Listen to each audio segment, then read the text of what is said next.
Instansi yang kalah oleh debt collector pinjol. Kenapa saya bilang seperti itu? Seperti polisi, hakim, jaksa itu kalah dari debt collector pinjol.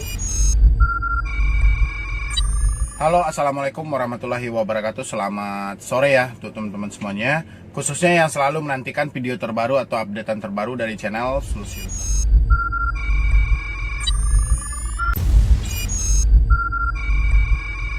Oke, terima kasih ya untuk teman-teman semuanya yang selalu mengikuti atau selalu mensupport channel Solusi Utang. Jadi untuk video kali ini itu seperti judul yang saya bikinkan, yaitu 3 instansi yang kalah oleh debt collector pinjol. Kenapa saya bilang seperti itu? Seperti polisi, hakim, jaksa itu kalah dari debt collector pinjol, ya. Jadi ini yang mau kita bahas hari ini. Kenapa saya bilangin 3 instansi ini kalah oleh debt collector pinjol? Sebelum saya lanjutkan untuk membahas ini, bagi teman-teman semuanya yang belum support channel ini, silahkan disupport dulu. Semoga channel ini makin berkembang dan makin sukses lagi.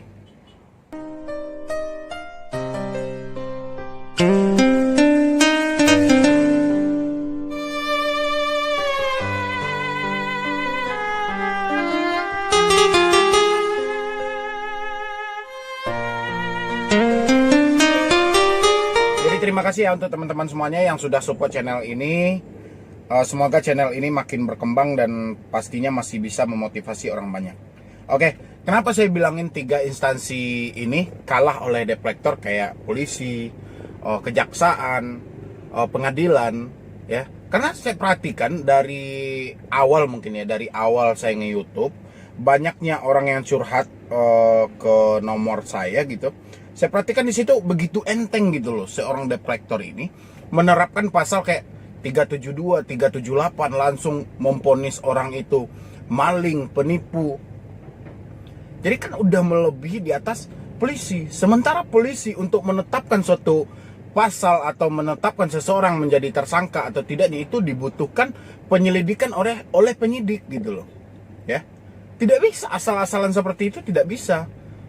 Tapi debt collector itu bisa dia memponis 372 udah tepat, 378 udah tepat gitu loh. Ya.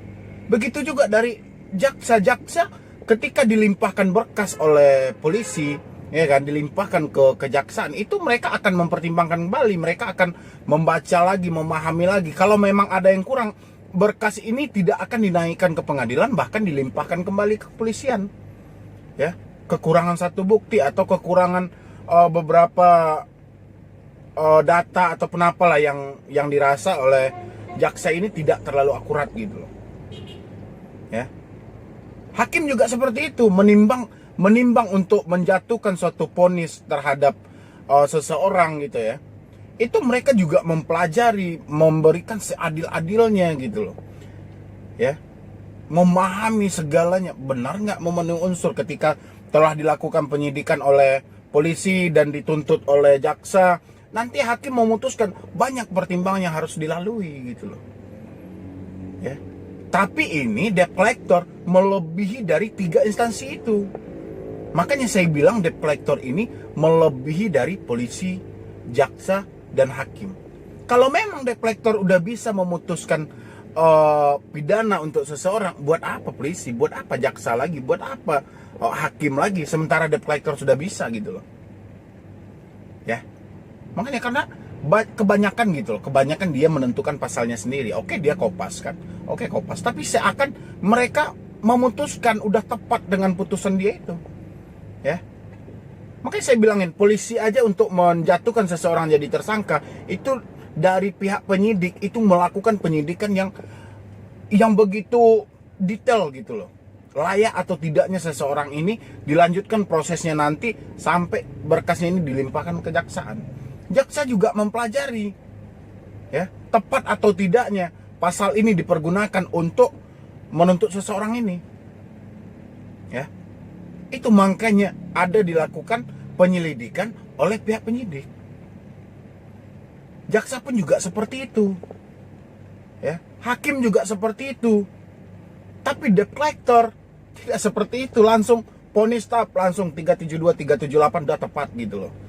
Ya, debeturnya langsung ketakutan. Wah, iya benar nih, saya jadi penipu nih segala macam. Sekarang coba timbang dulu, memenuhi unsur apa tidak. Anda dinyatakan penipu, ini dasar penipuannya dari mana?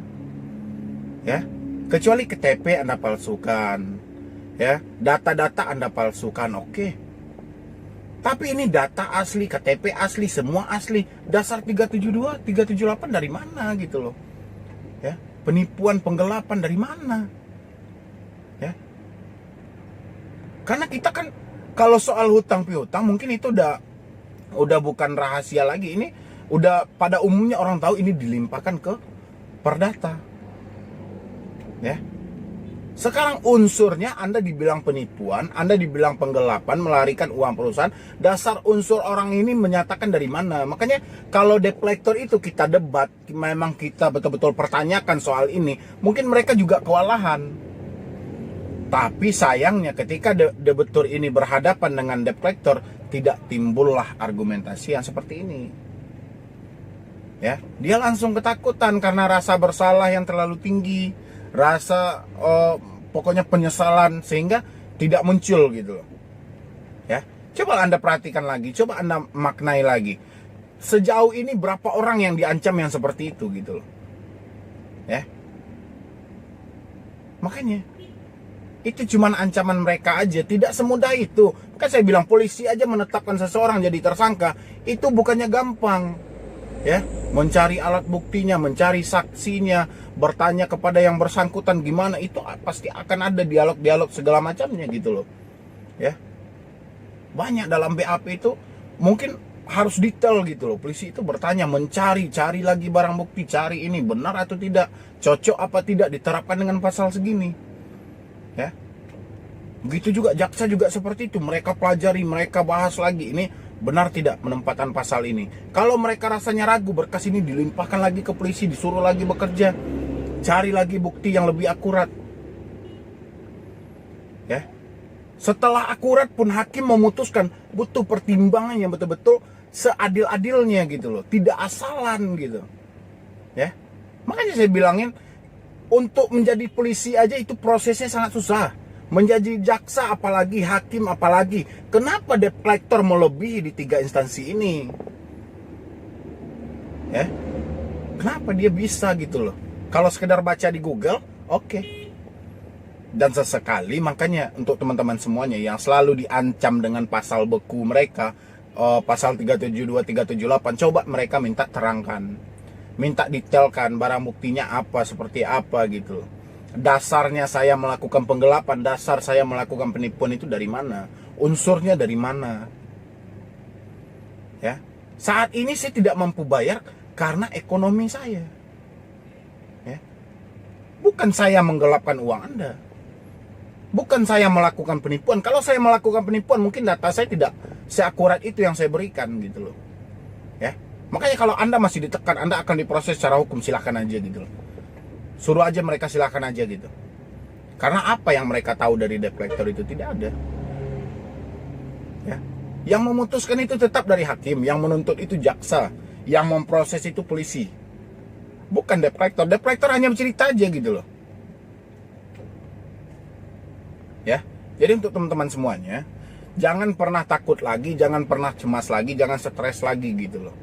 Coba sesekali Anda debat, Anda adu argumentasi itu, pertanyaan secara bodoh aja, unsur apa yang mengaitkan bahwa saya melanggar pasal 372, 378. Bukti apa? Data saya mana yang palsu? Saya gelapkan uang dari mana? Bukankah dalam keadaan sadar saya meminjam sama Anda? Bukankah sudah saya jelaskan bahwa saya tidak mampu bayar karena alasan ekonomi saya? Kalau Anda masih bersikeras dengan argumen Anda, silahkan tuntut saya. Mau ke pasal 372, 378, terserah. Anda mau kaitkan kemana, saya tunggu. Kayak gitu, teman-teman gak usah stres lagi gitu loh. Ya. Dan mudah-mudahan mungkin di beberapa instansi yang saya sebutin tadi, mungkin sempat melihat video saya dan bisa lebih mempertegas lagi kepada debt collector. Jangan semena-mena dia mempermainkan suatu pasal untuk menakut-nakuti debitur. Ya.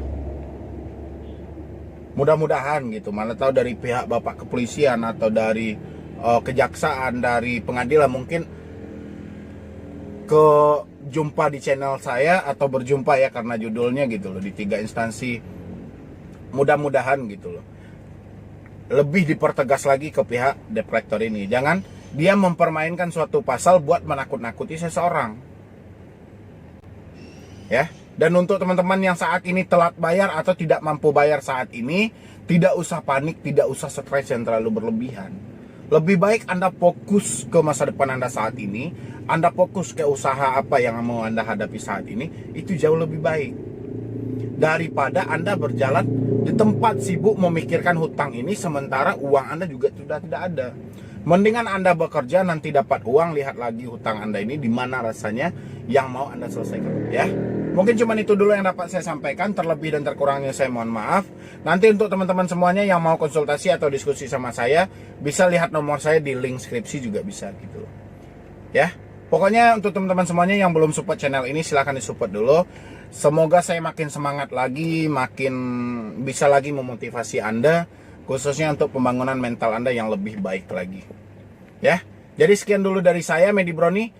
Wassalam.